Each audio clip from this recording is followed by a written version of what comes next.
Muito bem, eu sou Pedro Augusto do blog Cidadão Cidade. Eu estou aqui para entrevistar o Marcelo Lírio. Ele é ator, arte e educador aqui na cidade de Montemor. E nós vamos falar um pouco sobre a sua carreira, sobre a sua área de trabalho, a importância e os desdobramentos dessa área e da arte para a nossa sociedade. Primeiramente, muito obrigado pela sua participação no blog. E é muito importante a sua presença, o seu olhar para nos falar sobre essa área da arte e educação, que me parece uma área que precisa ser mais debatida. Com certeza, vamos lá. Espero então, ajudar. Você poderia nos falar sobre o seu trabalho como ator? Como foi o processo de identificação com a arte? Essas coisas não são muito claras, assim, né? Esses processos de identificação não tem uma coisa muito racional. Eu lembro que eu tinha 14 anos, sempre quis ser artista, da relação de criança, uma relação mais performática com a vida. Mas eu lembro que eu vi no jornal, procurando um curso de teatro, né? Eu lembro com a minha prima, Tatiana, que hoje é professora de história também, nós caímos numas histórias em Campinas, entramos lá perto da rodoviária, num desses grupos de teatro amadores, uns chamados, umas solicitações, precisamos de atores, e entramos lá, o cara trancou a porta assim, e a gente falou, pronto, agora aqui nós vamos ser mortos, e coisas do tipo, que eram 2 adolescentes. Eu tinha 14 e ela tinha 12, né?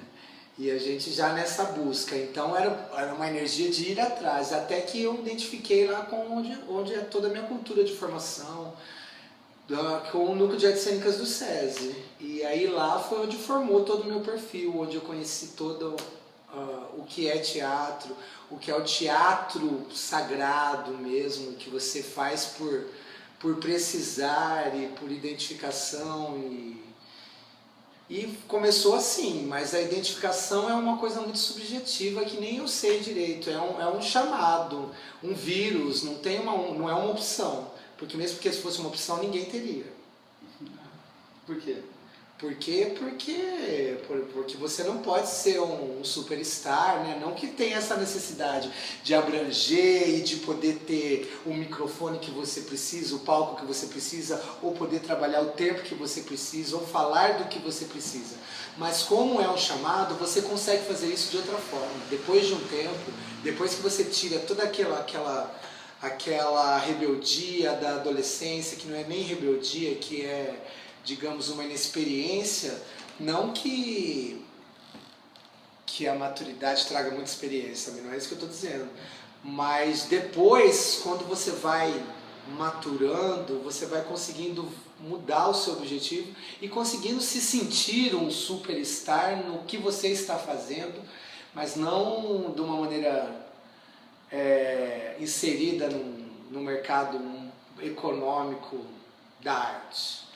Porém, os princípios são preservados do que é arte, principalmente do que é teatro, é você e o público e a transformação que acontece ali no momento.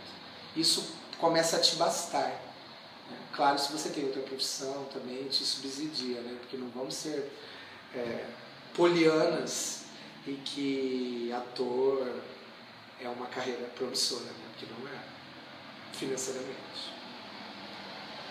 Então, inclusive por isso que existe a opção da arte e educação, né? Uma forma inclusive de reinserção do artista, né? Uma forma de uma busca, né?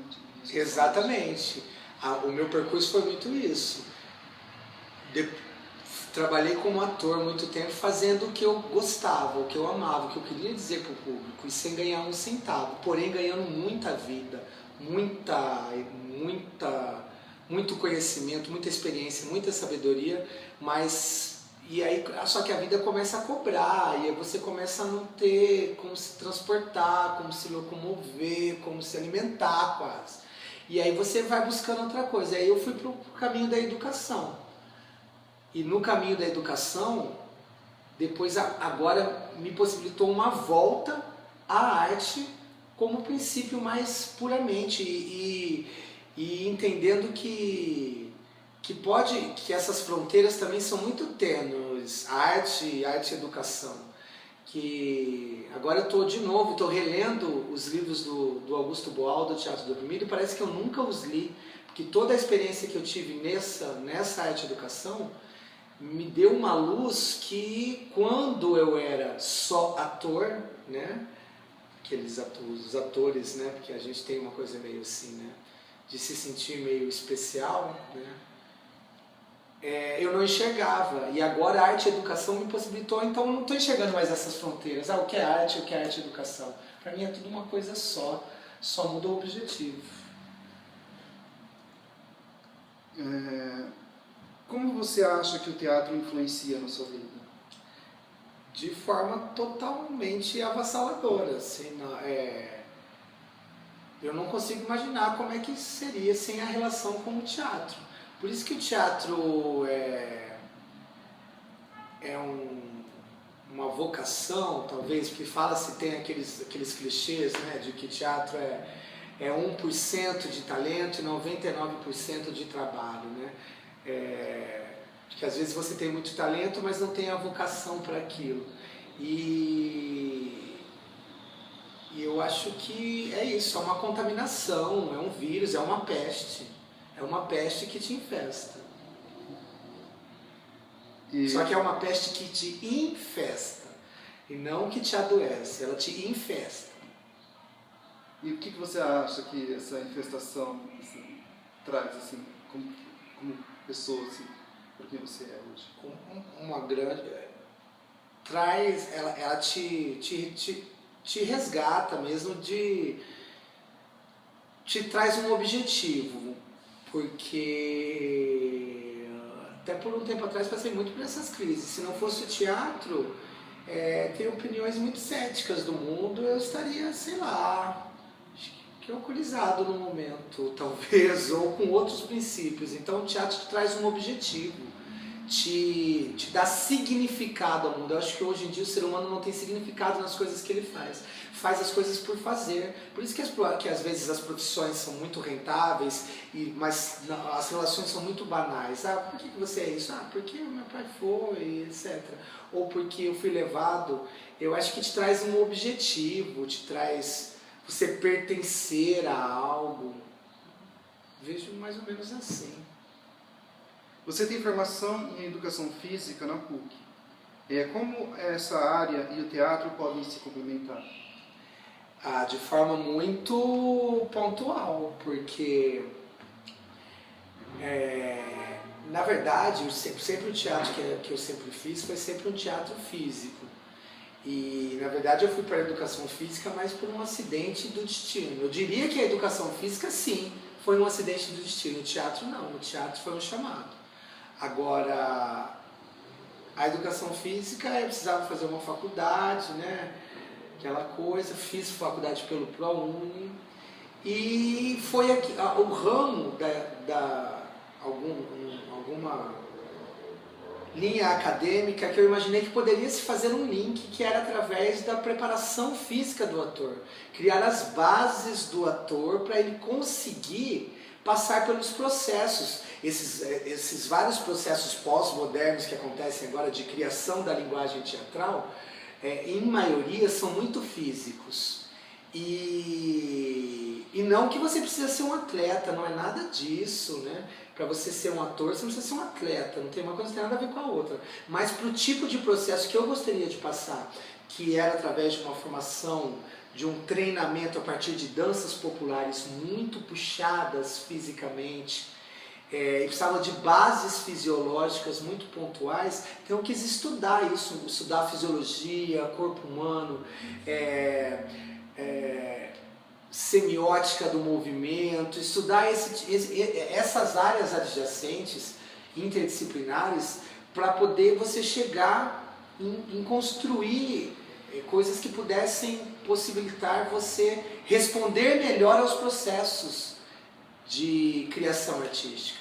Porque eu participei por processos com a minha grande mestra, a diretora Inês Viana, então processos muito refinados de criação do material cênico e criação do material dramatúrgico, e de uma forma que eu sentia essa necessidade de estudar essa fisiologia, e a educação física me traria isso, até por ser a educação física, né? Tem muitos estereótipos e muitas inconclusões na área da educação física, muitos abismos e muitas coisas que são taxadas, mas a educação física é um campo maravilhoso, porque é a educação somática, a educação holística, a educação pelo corpo, e não tem essa divisão corpo e mente, corpo e alma, é o corpo que está aprendendo, então você é corpo, você não é uma divisão, né? Fragmentar o ser humano, assim, a mente e o corpo. E a educação física possibilita esse tipo de educação. Tem que possibilitar, pelo menos, né? Tem que possibilitar. Não que isso aconteça em todos os lugares, mas a intenção é essa. Inclusive, eu gostaria que você falasse um pouco sobre o seu trabalho de conclusão de curso, se pudesse falar sobre o tema. O meu trabalho de conclusão de curso foi a preparação física do ator. Na educação física ele foi muito incensado, os professores, eu me formei na PUC Campinas, né? E os professores gostaram muito, porque a educação física passou por uma ressignificação e os professores, então está todo mundo cansado daqueles temas batidos, são super pontuais, por exemplo, obesidade infantil, as relações da pedagogia dos esportes para as crianças, os jogos cooperativos, são temas já muito estudados, então eles clamam por pontes, por links com outras áreas. Então quando eles viram, começando lá, ninguém acreditava muito que eu era ator, né? Que eu já cheguei já formado, já era ator profissional, e ninguém acreditava muito, até que quando você precisa mostrar, né? As pessoas não acreditam que você é ator porque é por causa daquele estigma, né? Tem aquela simplicidade intelectual de achar que ator é aquele que você viu na TV, ou aquele que você viu no cinema, ou que no máximo cobrou R$100 no ingresso, no espetáculo, no teatro, né? E aí quando tem um ator mais perto de você, assim, que te toca, que conversa com você, as pessoas não acreditam, né? É um desmerecimento, mas isso não me maltrata, pelo menos, me dá superioridade, assim, né? Me deixa mais egótico, mas enfim. Então os professores abraçaram o tema, amaram, nossa, um tema com as artes cênicas, um link com as artes cênicas. Então foi muito elogiado, foi o TCC nota 10 da graduação, assim. Porém, já o pessoal do teatro, né, do teatro com uma relação mais acadêmica, né, já torceu o nariz, porque simplesmente nem leu direito, já achou que era a proposta é uma ginastiquinha para ator, de que ator tem, sabe, como uma coisa como se ator tivesse que fazer uma musculação para ficar bonitinho, quase isso. E pessoas assim, que eu admirava, assim, gente mestrado, sabe? E eu falei, nossa, mas... Então isso me ajuda, isso foi lindo para mim também, porque é muito libertador. Você se libertar desse métier, assim, sabe? De que você... Então, um choque muito grande que eu tive nessa época é que eu tinha o cabelo comprido, eu cortei o cabelo. Cortei o cabelo e algumas pessoas participantes desse métier, né? Desse gueto do teatro, o Marcelo emburreceu. Porque ele cortou o cabelo, né? Não está mais vestido daquela forma adolescente, que tinha tempo para se vestir, gostava de paramentação, brinco, de pena, de urubu, aquela coisa toda. E depois fiquei uma coisa mais prática, pegar uma camiseta do varal e colocar, sem essa relação estética muito, né, paramentada, e as pessoas utilizaram isso como símbolo de emburrecimento. E para mim isso foi muito edificante com essas conclusões, porque foi tão libertador. E me aproximou do mundo isso, me aproximou do mundo, retirou aquele sentimento de Deus do teatro, sabe? Que os atores têm, que eu acho que é legal, faz parte, mas me retirou, me jogou para a vida, me jogou para ser mais humano. Então, fui mais feliz com isso. E acho que as relações com o estudo da educação física me trouxe muito isso, mas uma coisa mais simples, né? Menos endeusante, né?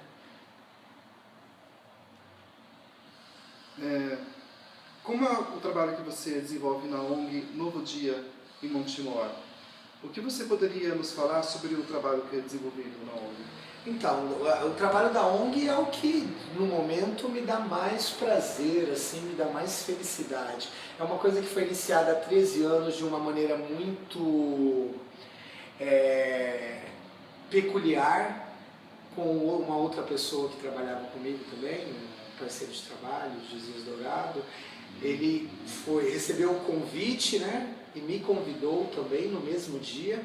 Ele tem um bairro aqui muito tradicional da cidade de Montemor chamado Caixa d'Água, e tinham muitas crianças, e então ele ia brincar com essas crianças numa região aqui perto dessa ONG.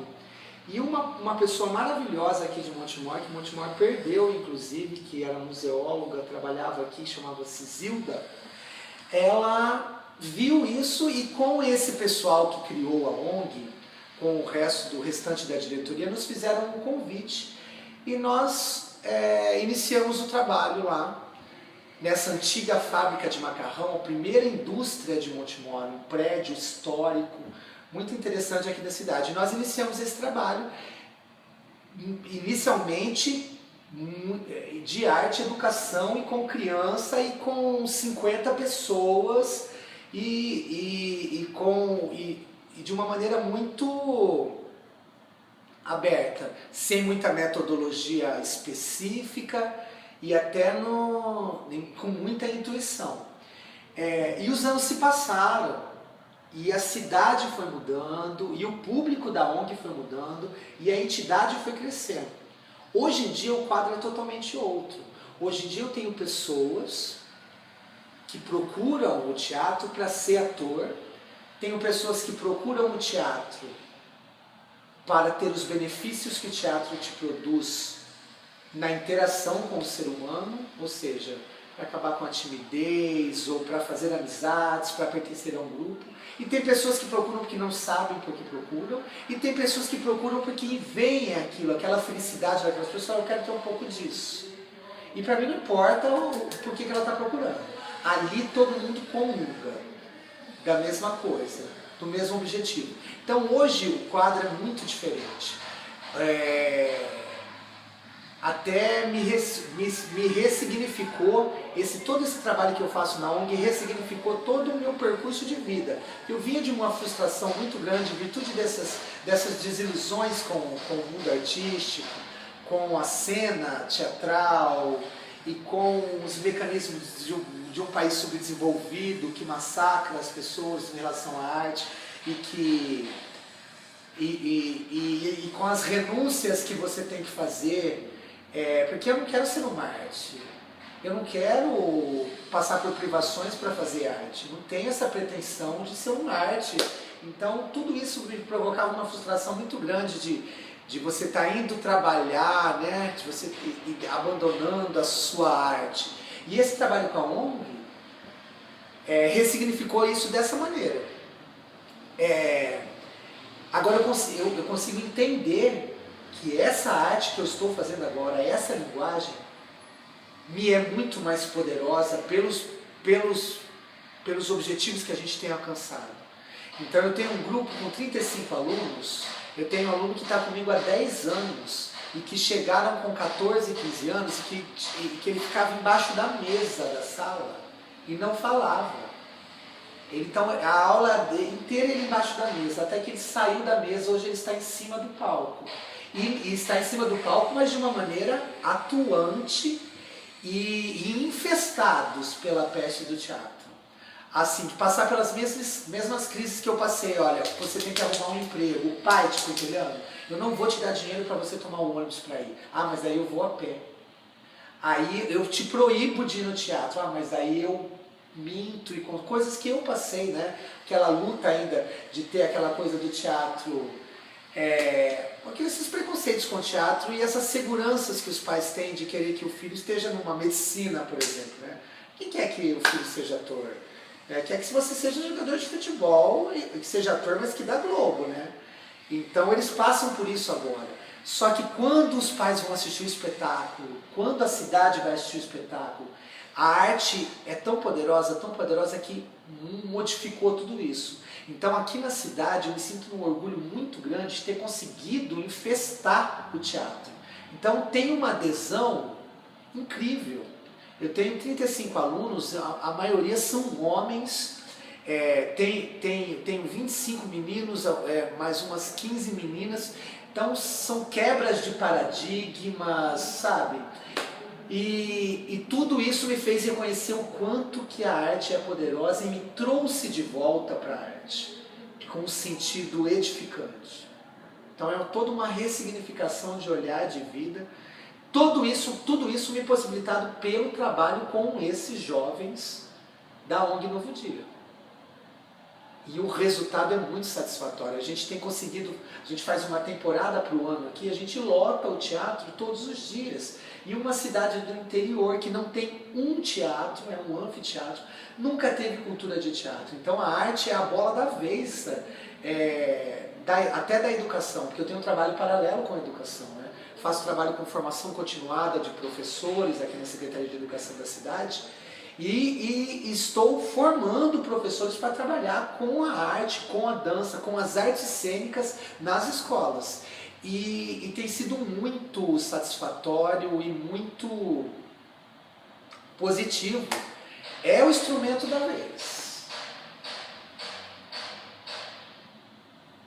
Como você entende a afirmação de que o terceiro setor é uma oportunidade de atrair mais jovens para atividades artísticas que os meios educacionais oficiais não estão dando conta de oferecer? Eu entendo de uma maneira lastimável, sofrível, triste, desesperadora.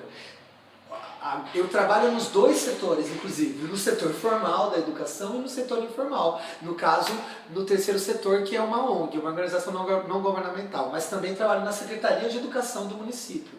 Então, agora, aqui, pelo menos, eu estou fazendo o mesmo trabalho, praticamente, de difundir a arte, de empestear a cidade com arte, de infestar a cidade, nos dois segmentos.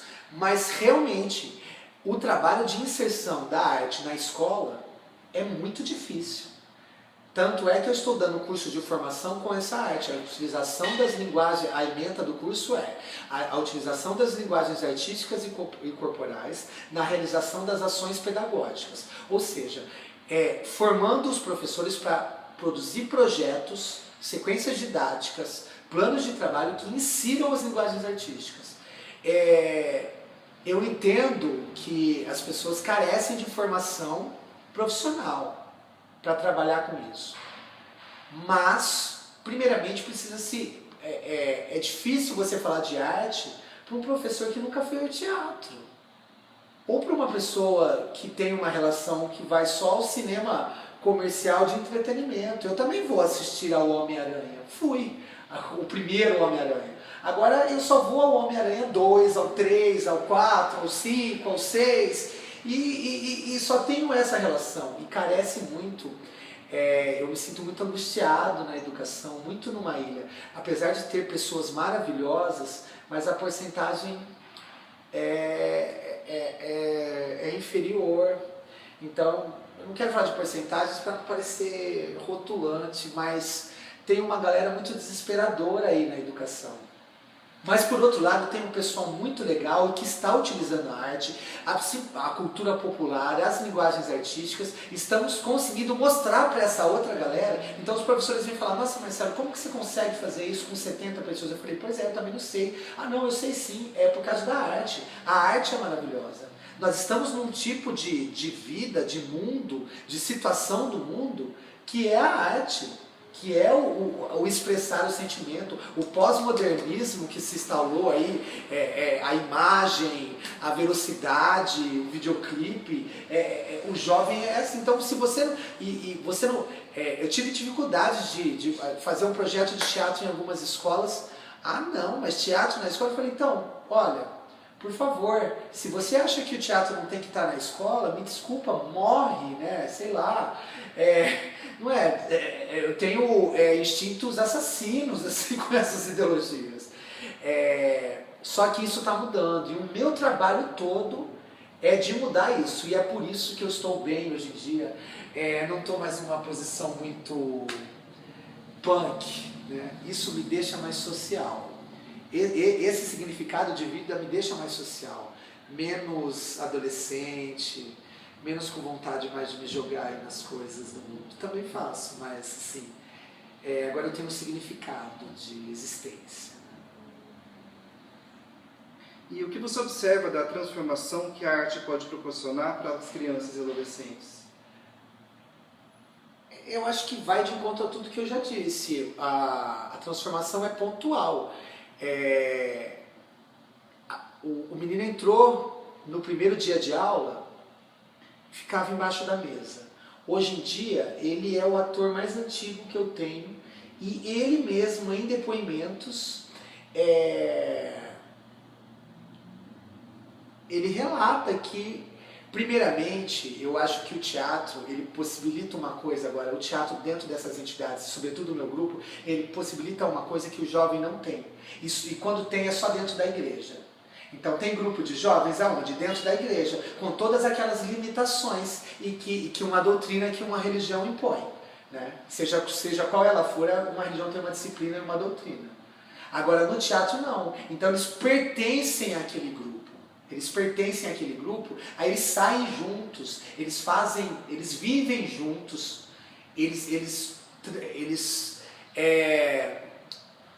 galgam degraizinhos sociais juntos, eles viram uma família. O meu grupo de teatro do passado foi assim. Então, primeiramente, essa relação de pertencer a um grupo. Mas é um grupo o quê? Um grupo de baderna, de rua, um grupo de... Não, é um grupo com um objetivo maior, um grupo de arte. Então, a arte dignifica esse grupo de uma tal forma e ilumina essas pessoas. E é claro que as relações pontuais das linguagens artísticas, das habilidades de você falar, de você se expressar, você ter consciência corporal, é claro que isso te ajuda de uma maneira mais pontual. Mas isso eu posso dar um curso, como já demos em empresa, por exemplo, utilizando o teatro para que os caminhoneiros sejam mais educados ao entregar a carga. É uma forma de você, sabe, só que é muito pontual. Agora, neste grupo de teatro em que você tem, que a intenção é passar, se comunicar, eles se elevam e eles vão encontrando esse significado na vida deles. Além de falarem melhor, se expressarem melhor, né, ficarem fisicamente mais desenvoltos e que eu acho que são as questões até secundárias. Que você consegue isso aí fazendo um curso, indo numa fonoaudióloga, sabe? Agora, o melhor é você se colocar no mundo como um ser cultural, um ser racional de verdade e, principalmente, um ser sensacional. Sentir as pessoas, se abrir para o mundo mesmo.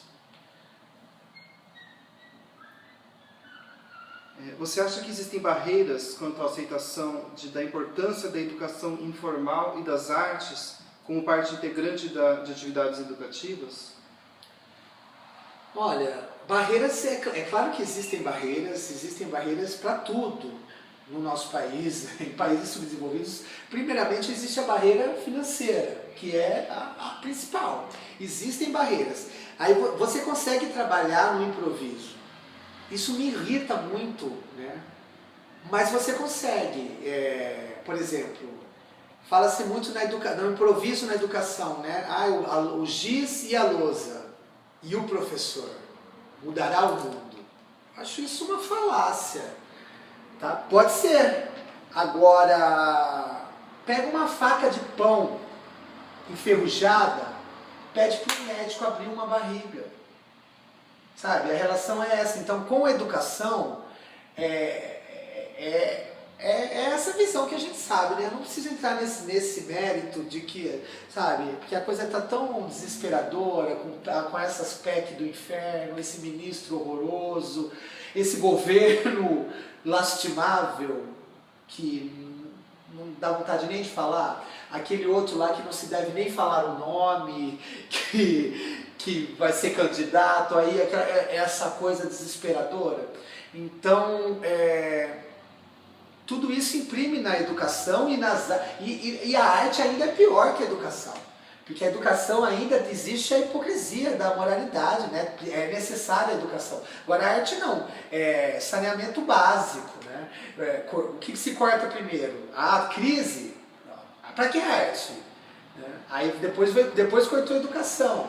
Aí depois e o resto nada se pensa. Então eu acho que as barreiras primeiro são essa. E existe agora a barreira principal também, que eu acho que é uma coisa horrorosa que está voltando, essa onda de caretice. Eu estava vendo uma entrevista do Sérgio Malandro na televisão. Parece uma coisa banal, mas ele tinha um programa nos anos 80 chamado A Hora do Capeta. Me lance um programa desse na televisão, hoje é a Hora do Capeta, que a igreja cai em cima de você, a escola cai em cima de você, todo mundo cai em cima de você por causa do capeta. E não porque não é legal que o programa não é educativo, é por causa da palavra capeta. Então tá rolando uma onda moralista conservadora aí de novo, que eu não sei, né?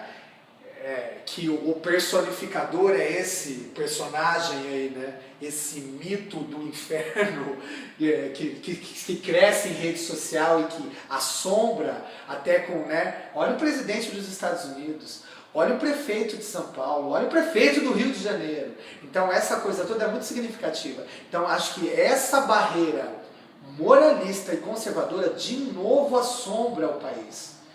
E há uns 10 anos atrás existiu um surto de felicidade de que isso poderia, né, não voltar, só que voltou, e voltou de uma maneira muito grande. Então você tem que, por exemplo, explicar por que você está usando um tambor na sua aula, porque o tambor não pode porque o tambor é macumba. Ou você, então, dar esse tipo de explicação me traz instintos assim de grosseria, de violência, sabe? De violentar verbalmente a pessoa que me pede esse tipo de explicação. Mas como o tempo vai te trazendo a paz, eu fui entendendo que não, que o resultado, não adianta blá blá blá, não adianta explicar, mostra. Vem assistir minha aula, vem assistir minha apresentação, aí você vai entender. E aí não precisa falar mais nada, porque nenhum blá blá blá explica. O que explica é o resultado artístico. A arte é poderosa.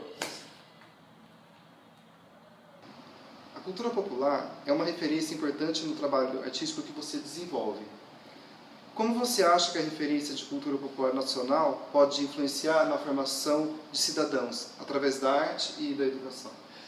Da mesma forma que influenciou na minha. A minha relação que eu tive com a cultura popular foi através da minha mestre maravilhosa, Inês Viana, Cristina Bueno, que são pesquisadoras de cultura popular e que foram precursoras dessa inserção da cultura popular no teatro na cidade de Campinas. E de uma maneira revolucionária até, né? Dentro de uma instituição, que é o SESI, criaram esses grupos de cultura popular, de apresentações de danças folclóricas do estado do Maranhão. E veja eu, um cidadão campineiro, qual é o significado que eu encontrei ali no Cacuriá do Maranhão. Então veja, qual é o significado? É da dança em roda, da dança expressiva, do cantar, de você apresentar toda o remeleixo, a brasilidade que tem dentro daquilo, aquilo incutiu e você se apaixona. E depois fomos pesquisar Recife, Caboclinho, Frevo, Cavalo Marinho e sempre com a oportunidade imensa de estar trabalhando com essa profissional maravilhosa. Fizemos o Círculo de Giz Caucasiano com a estética do cavalo marinho, através de um processo de criação pós-moderna, a qual eu já me referi nas perguntas anteriores, em que utilizava a dança pessoal dos personagens do cavalo marinho. Então veja, já trabalhando a cultura popular em outro nível. Então, já voltando ao terceiro setor, as aulas, a entidade, a cultura popular, a educação. Esses princípios, os princípios da cultura popular, que é significado, comunhão, estar o povo na rua, esse tipo de coisa da cultura popular, esses valores você utiliza para a educação. Você não precisa reproduzir, a manifestação como é lá no Nordeste, não, você pega os princípios dela. Por que aquilo acontece lá? Por que em São Paulo não tem mais nada quase de manifestação popular? Por que a gente abandonou? Mas aí você chama uma galera para dançar maracatu, o povo vem adolescente, vem jovem, você sai na rua, as pessoas gostam. Então é porque é vivo, é porque pulsa, e a cultura popular pulsa. E não diferencio a cultura popular urbana da cultura popular que costuma ser elitizada de uma forma errônea, porque quem faz não acha elitizado. Agora, alguns artistas tendem a uma bitolação de um purismo ali na cultura popular, e que qualquer coisa que se insira, que seja de mercado, que seja pop, há uma demonização até, há uma patrulha. E eu não acho, porque se você pegar o Passo do Caboclinho, do Recife, em que fomos a um morro, um lugar chamado Bomba do Eleutério, fomos os 20 adolescentes do grupo Folia na Cidade, com as 2 professoras, e você tacar uma batida, dessas batidas mais maciças, mais tribais de funk, você equaliza as coisas. E você pensa que essas coisas coexistem, e elas têm células corporais e células imagéticas que são próprias. Agora as pessoas tendem a achar que cultura popular é só aquilo do passado e ter esses purismos. Eu não. Eu já acho que tudo é pontual, e que não adianta você tacar lá também uma manifestação estudadíssima, maravilhosa, que veio do Nordeste aqui para um grupo daqui, se não tem significado. Eu faço muito teste. Não rolou isso? Vamos procurar outra coisa? Vamos ver o que tem significado para eles. Ah, rolou o passinho do funk? Ah, então é por aí que a gente vai. É uma manifestação popular. Tem rodas de improvisação, tem duelos com esses passinhos. Né? E é totalmente corporal e parte do mesmo princípio. O povo na rua, criando através da música e da dança, improvisando. Essa magia que é a arte dessa vertente, né? Que você faz não para ser artista, que você faz para você, para se divertir. Eu acho que o que a cultura popular me trouxe como artista do mundo cultural é isso, é fazer para mostrar, claro, fazer para expressar, mas também fazer o que tem significado. Então, atualmente, eu quero me dar o direito de não fazer o que não tem significado para mim. Já que eu não vivo de arte, eu vou fazer a arte que tem significado para mim. Né? Quais são as possibilidades de se desenvolver a arte e a educação em Campinas e região? O que você indica para quem está pensando em trilhar essa área de atuação artística? Você fala assim para quem está querendo estudar a arte ou criar grupos? Seja assim como uma forma de viver autossustentável através da arte, ou assim, sabe, realmente viver de arte. Entendi. Quais você acha que são os... Olha, para quem quer viver de arte como ator, eu indico que mude de Campinas. Sobretudo. Depende do seu objetivo. Você quer fazer teatro escola? É um grande mercado, né? Teatro que fala-se de utilidade pública, esses rótulos, né? Eu acho todos limitados, mas porém, vamos trabalhar com esses conceitos de teatro de arte e educação, teatro de utilidade pública. Existe, só que eles são direcionados. Então, por exemplo, eu participei de um projeto por muitos anos que era minha escola na Sanasa, que era o teatro com o objetivo de você conscientizar sobre o uso racional dos recursos hídricos. É muito legal? É edificante? É social? É. Mas aí tem toda aquela capitulação. Você está contratado por uma empresa, você vai fazer o que a empresa quer.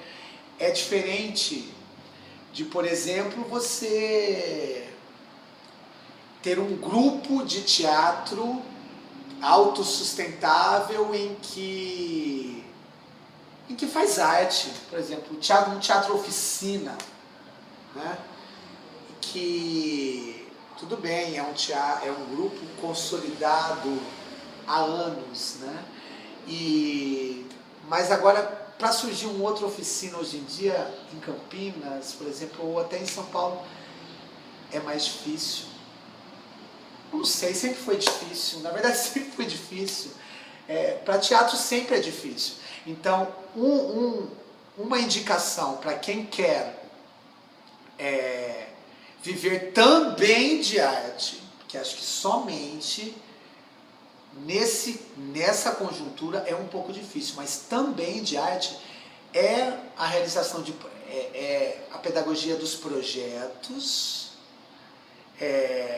algumas leis de incentivo também, PROAC, alguns prêmios, estímulos, como Campinas tem FIC, que cada vez tem menos, né, nesse avalanche que nós estamos sofrendo aí, de perdas e retrocessos, está cada vez diminuindo isso. Mas tem uma coisinha ou outra, existe isso, tem o terceiro setor, e eu não vejo muitas possibilidades não, sinceramente. Agora, para quem quer fazer arte e tem como se sustentar, eu tenho atraído muitas pessoas. Estou lendo Boal, e o cara já falava isso lá nos anos 70, que é legal o teatro de ator, alta cultura, mas é legal qualquer um fazer teatro, é legal. E você não precisa revolucionar apenas a forma para revolucionar o conteúdo. E às vezes os atores acham isso. Se a forma não é revolucionária, se a linguagem não é revolucionária, o conteúdo não é revolucionário. E a arte educação me dá isso. Eu posso fazer uma peça tradicional com os alunos e ser extremamente transgressora pelo conteúdo e pelo fato daquelas pessoas estarem ali no palco. Aquelas pessoas são a revolução no palco, é o fato delas estarem ali e o fato do conteúdo que elas dizem. Então, não é você ficar numa sala de trabalho apenas, 8 horas treinando como o seu pulso vai virar através de uma música com a técnica elevada que veio do teatro japonês ou do teatro inglês e revolucionar a forma. Acho lindo, mas não é só isso. Não é só isso. E as pessoas tendem a bitolar que nesse sagrado do ator tecnicista ao máximo, que somente assim você consegue fazer a revolução com o teatro. E eu não acho. E por isso que agora eu me reapaixonei pelos escritos do Boal. Recomendo, leia Augusto Boal. Perfeito. Muito obrigado mais uma vez pela sua participação no programa no Blog Cidade, Cidadão Cidade. É muito importante, né, que a gente possa pensar sobre isso, que traga mais perguntas, sabe assim, do que respostas necessariamente, porque eu acho que a arte e educação, como você falou, né, é um rótulo, né? A arte, ela é uma coisa, universal. É uma coisa só. Só que convencionou-se agora esse segmento chamado de arte e educação. Para o entendimento basta, mas para a gente trabalhar com isso, a gente tem que implodir esses conceitos. Muito bem. Muito obrigado. Obrigado, dá um abraço. Obrigado a você pela oportunidade de falar sobre isso. Muito bom. Isso aí. Até a próxima.